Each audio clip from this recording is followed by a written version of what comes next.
Ne plus être passif face à l'information et ce dès le plus jeune âge, c'est l'objectif des ateliers de décryptage de l'information mis sur pied grâce à deux jeunes journalistes depuis le début de l'année scolaire. Ils s'adressent aussi bien à des écoliers qu'à des collégiens ou des lycéens pour en faire des lecteurs exigeants. Ce reportage à Toulon de Véronique Jean et Loïc Wex. Il y a eu un professeur qui a été poignardé par un élève. Le professeur lui avait reproché à l'élève que son cahier était mal tenu. La plateforme pétrolière qui a explosé. Il y a eu une faillite en Grèce. Bayern Munich contre Lyon. Lyon a perdu 3-0. Pas mal pour des élèves de primaire. Depuis septembre, ils suivent des ateliers de décryptage de l'information animés par deux journalistes. L'occasion de s'intéresser à l'actualité, mais aussi aux mécanismes de la profession.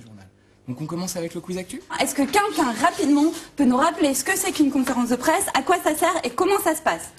Il y a le président qui parle, il est d'accord pour parler, donc il s'assoit et quand on lui pose des questions, il choisit de répondre ou pas. Un espace également pour développer le sens critique des enfants friands de presse people, notamment sur Internet, et beaucoup moins experts qu'on ne le pense. Eh bien, moi je pensais que les enfants, c'était des cadors d'Internet, qu'ils étaient nés avec et qui maîtrisaient très bien l'outil. Et en fait, je me suis rendu compte qu'ils ont exactement le même comportement devant Internet qu'ils auraient devant une télévision, c'est-à-dire la passivité. Mais en quelques mois d'apprentissage seulement, les résultats commencent à se faire sentir. Des fois, les stars, c'est faux. Dans les magazines, c'est avec les paparazzis, c'est juste pour gagner de l'argent avec une photo. Maintenant, je sais ce que je lis, si c'est faux ou pas.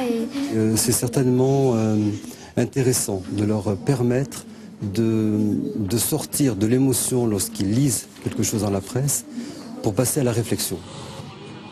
Autre public, des collégiens. Autre exercice, décortiquer un reportage. Et on s'est demandé comment réagissaient les passants quand ils apercevaient une femme voilée intégralement. Alors ni une, ni deux, on a mis notre tenue la plus pimpante et hop, direction les rues de Paris. L'objectif, susciter une réflexion collective sur le métier de reporter. Ce reportage, il y a des principes qu'il transgresse complètement. C'est comme du bluff en fait. Enfin, elle fait semblant, elle se déguise pour prouver quelque chose.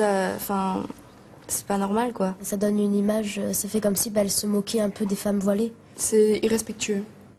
Basé sur le volontariat, les séances se déroulent en dehors du temps scolaire et le nombre d'élèves qui y assistent n'a pas baissé en cours d'année, la preuve sans doute de leur intérêt. Des fois, on croit beaucoup moins ce qu'on dit. Maintenant on vérifie en fait. Ouais. Cet été, Sandra et Olivier repartiront en reportage pour ne pas perdre le contact avec le terrain.